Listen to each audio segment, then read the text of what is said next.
बिस्मिल्लाहिर्रहमानिर्रहीम अस्सलाम वालेकुम। डियर स्टूडेंट, आज हम स्टार्ट करने लगे हैं पंजाब टेक्स्ट बुक की जो बायोलॉजी के फर्स्ट ईयर की 2025 की बुक है उसके चैप्टर नंबर 3 को। चैप्टर नंबर 3 का जो टाइटल है सेल एंड सब सेलुलर ऑर्गेनेली। सबसे पहले कोई भी चैप्टर होता है जो उसका मेन टाइटल होता है वो रिप्रेजेंट कर रहा होता है कि इस चैप्टर में हम क्या पढ़ेंगे। तो नाम से जाहिर है हम सेल और इसके जो ऑर्गेनेली हैं जिनको पार्ट ऑफ द सेल भी कहा जाता है उनको डिस्कस करेंगे। तो सबसे पहले सेल को डिस्कस करते हैं कि व्हाट इज सेल, सेल है क्या। अच्छा, जब हम इसकी डेफिनेशन करते हैं तो सेल की डेफिनेशन है it is the structural and functional unit of living organism. कि कोई भी लिविंग ऑर्गेनिज्म है सेल उसका स्ट्रक्चरल और फंक्शनल यूनिट है। लिविंग ऑर्गेनिज्म के स्ट्रक्चरल और फंक्शनल यूनिट का मतलब क्या है? देखो, दुनिया में कोई भी लिविंग ऑर्गेनिज्म है उसके पास कोई ना कोई स्ट्रक्चर ज़रूर है। जैसे इंसान की बात करें तो इंसान की बॉडी में बहुत सारे स्ट्रक्चर हैं। उसकी आंखें हैं, उसका दिमाग है, उसका कान है, उसका नाक है, उसका दिल है, उसके गुर्दे हैं। तो ह्यूमन बॉडी इन स्ट्रक्चर से मिलके बनी है।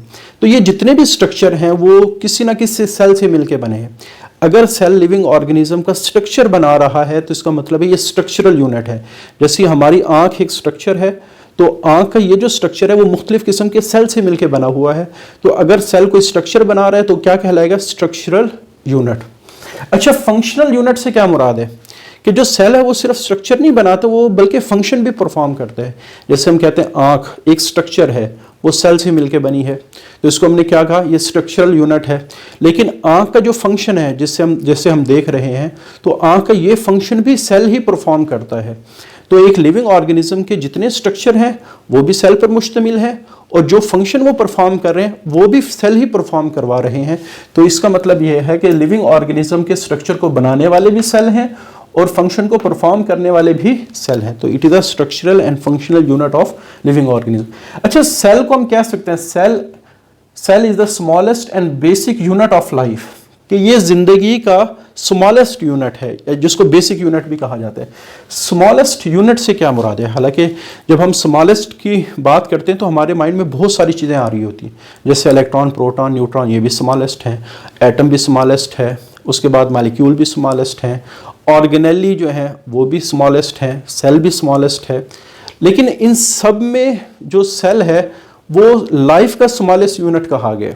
उसकी वजह क्या है? कि एक सेल तो लाइफ की प्रॉपर्टीज रखता है। अब लाइफ क्या है इसके बारे में हम अभी डिस्कस करेंगे कि एक सेल लाइफ की प्रॉपर्टीज रखता है, यानी वो लाइफ रखता है। एक सेल लाइफ रखता है। सेल से जो छोटी चीज़ें हैं जैसे सेल का ऑर्गेनेली सेल से छोटी चीज़ है। मालिक्यूल सेल से छोटी चीज़ हैं जैसे प्रोटीन, कार्बन, ये सेल से छोटी चीज़ें हैं। एटम सेल से छोटे हैं। इलेक्ट्रॉन, प्रोटॉन सेल से छोटे। तो सेल सबसे छोटा है जिसके पास लाइफ है। उससे जो छोटी चीज़ें जैसे ऑर्गेनेली, मालिक्यूल, एटम, इनकी किसी के पास लाइफ नहीं है। अब लाइफ का क्या मतलब है वो हम आगे डिस्कस करेंगे। अभी जहन में ये बात रखेंगे कि दुनिया की सबसे छोटी चीज़ जिसके पास लाइफ है वो सेल है। हाँ, इससे बड़ी जैसे टिश्यू, उनके पास भी लाइफ हो सकती है। हमारे ऑर्गन, उनके पास भी लाइफ हो सकती है। ऑर्गन सिस्टम, उनके पास भी लाइफ हो सकती है। अभी हम सबसे उस छोटी चीज़ की बात करें जिसके पास लाइफ है, उससे छोटी चीज़ के पास लाइफ नहीं होती। तो यही मतलब है कि दुनिया की सबसे छोटी चीज़ जिसके पास लाइफ मौजूद है वो सेल है। इससे छोटी चीज़ों के पास लाइफ बड़ी चीज़ों के पास हो सकती है, छोटी चीज़ों के पास नहीं होती। और यही हमारे पास सेल हैं that makeup of every living organism, जो लिविंग ऑर्गेनिज्म को बना रहे हैं। तो ये हमारे पास डेफिनेशन है कि cell is a structural and functional unit of living organism और सेल वो स्मॉलेस्ट यूनिट है जिसके पास लाइफ है। अच्छा, उसके बाद दूसरा जो हमारे पास मेन चैप्टर का टाइटल है सब सेलुलर ऑर्गेनेल। अब सब सेलुलर ऑर्गेनेली क्या है? जैसे मैं कहता हूँ सेल है। अब सेल के अंदर जो चीज़ें सेल के लिए काम कर रही हैं वो सब सेलुलर कहलाती है। अच्छा, ये जो वर्ड है ना सब, ये जिसके साथ भी लगा होता है वो चीज़ को छोटा कर देते हैं। जैसे मैं मिसाल देता हूँ, इंस्पेक्टर, सब इंस्पेक्टर। अब आपको आइडिया हो गया होगा कि इन दोनों में से छोटी कौन सी है। इंजीनियर, सब इंजीनियर।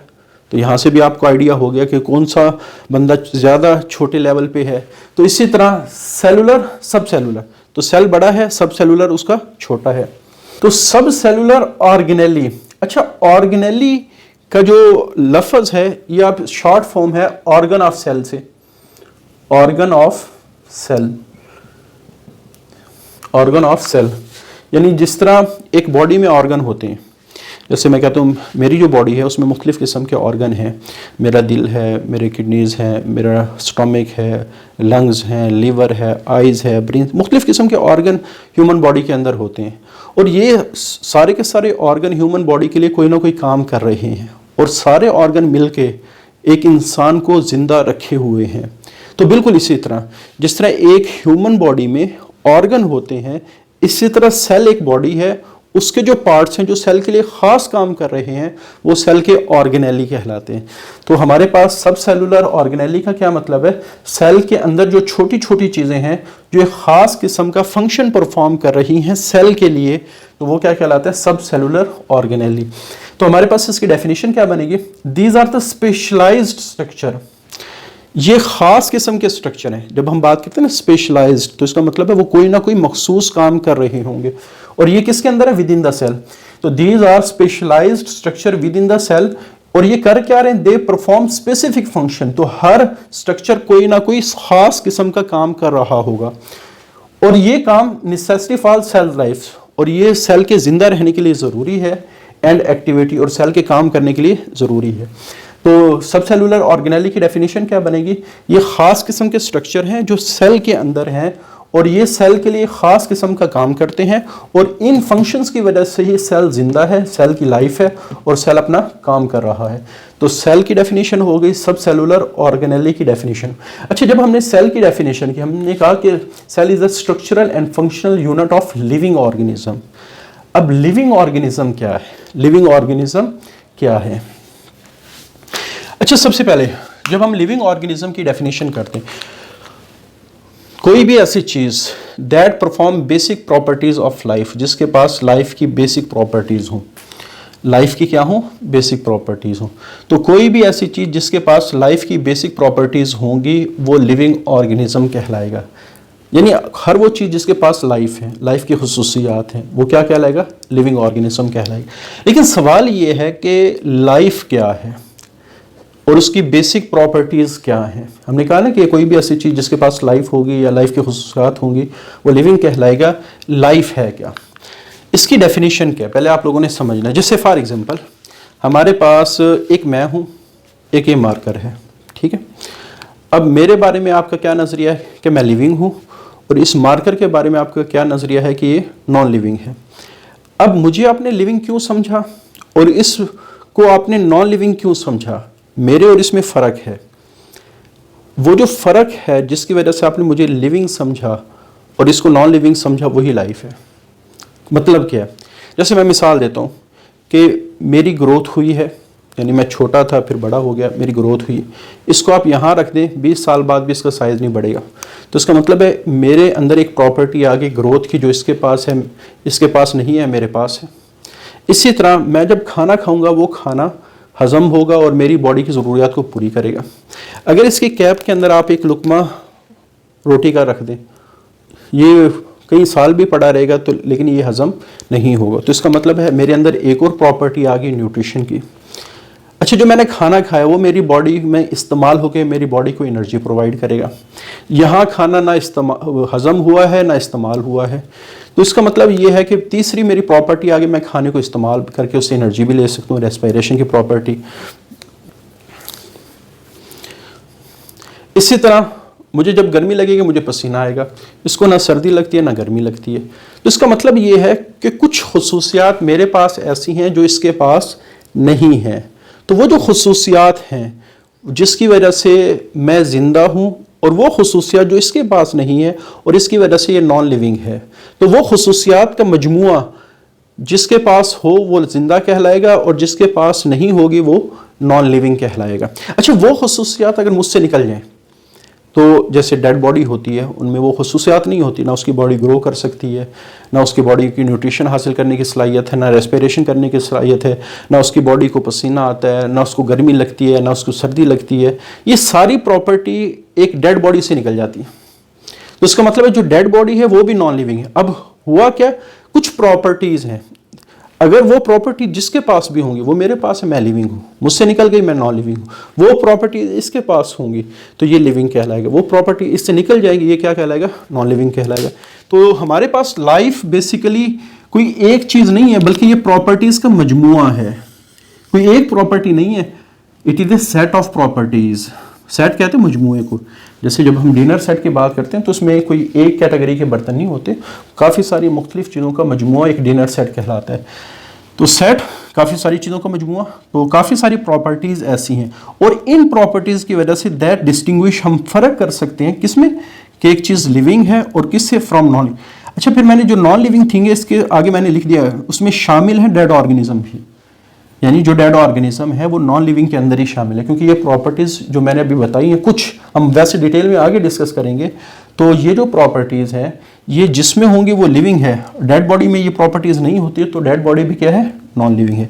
तो इन शॉर्ट लाइफ बेसिकली खूबियों का मजमुआ है, बस जिसके पास वो खूबियाँ हों वो लाइफ रखता होगा, लिविंग कहलाएगा, जिसके पास खूबियाँ नहीं होंगी वो नॉन लिविंग कहलाएगा। अच्छा, उसके बाद टाइप्स ऑफ ऑर्गेनिज्म, हमने लिविंग को क्या डिफाइन किया कि इसके पास बेसिक प्रॉपर्टीज ऑफ लाइफ होनी चाहिए। लाइफ की डेफिनेशन क्या है, ये उन खूबियों का मजमुआ है जिसकी वजह से हम जानदार और बेजान चीज़ों में फ़र्क कर सकते हैं।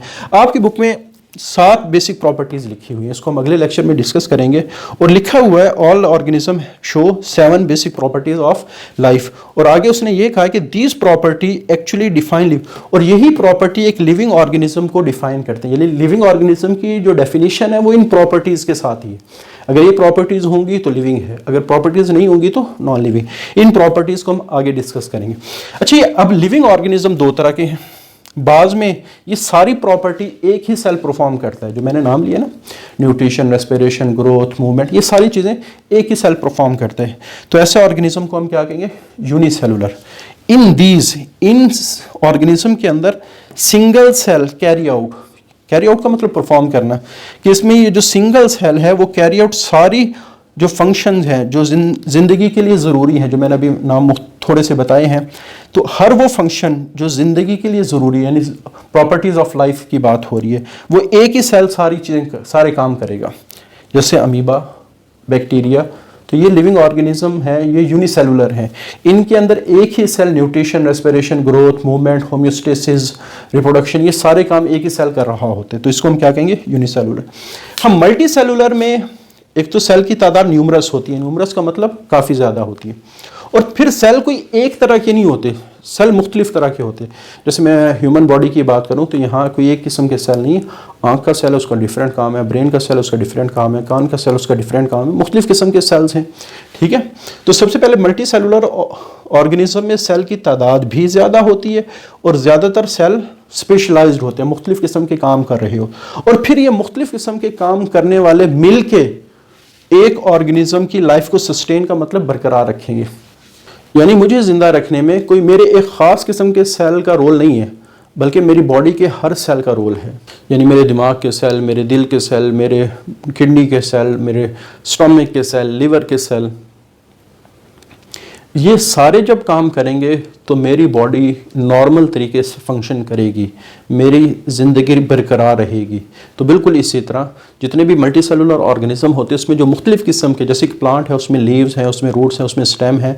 अब सारी बॉडी के जब सेल सही तरह काम करेंगे तो हम क्या कहेंगे कि प्लांट की जो लाइफ है वो सस्टेन है। सस्टेन का मतलब बरकरार है, वो ज़िंदा है, उसकी लाइफ चल रही है। तो यही मतलब ये है कि ऑर्गेनिज्म में अगर काफ़ी सारे सेल और मखसूस किस्म के सेल हों मल्टी सेलुलर में, ये सारे सेल मिलके एक सेल नहीं ऑर्गेनिज्म को जिंदा रखेगा, बल्कि ये सारे सेल एक दूसरे की हेल्प करेंगे, एक दूसरे के साथ मिलके फिर उस ऑर्गेनिज्म को जिंदा रखेंगे। सस्टेन का मतलब मेंटेन रखना, किसी चीज़ को जिंदा रखना। प्लांट, एनिमल्स, ये इसकी एग्जांपल में आ जाता है।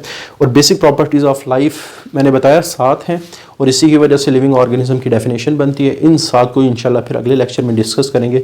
आज के लिए इतना ही। अल्लाह हाफिज़।